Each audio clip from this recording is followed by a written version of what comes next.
Ok, même si on a une belle vue, vivre en altitude c'est contraignant.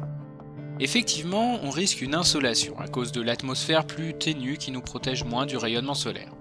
Le milieu est aussi plus sec, on va donc se déshydrater, sans parler de la baisse de température, conséquence de la raréfaction de l'atmosphère. Mais le stress le plus limitant est l'hypoxie d'altitude, du fait de la baisse de la pression partielle en dioxygène. La proportion de ce gaz dans l'air est toujours la même, mais comme la pression globale diminue, sa pression partielle est plus faible. Pour respirer, ça pose problème. Mais si on peut croiser des vautours à 11 000 mètres d'altitude, c'est bien qu'un organisme a des moyens de contrer ce manque.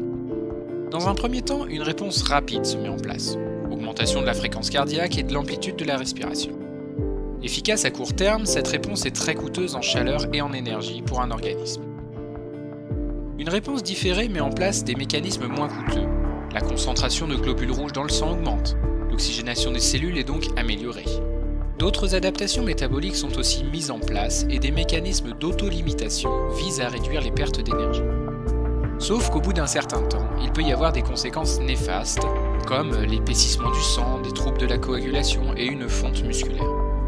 Conclusion, si on veut vivre perché, c'est compliqué.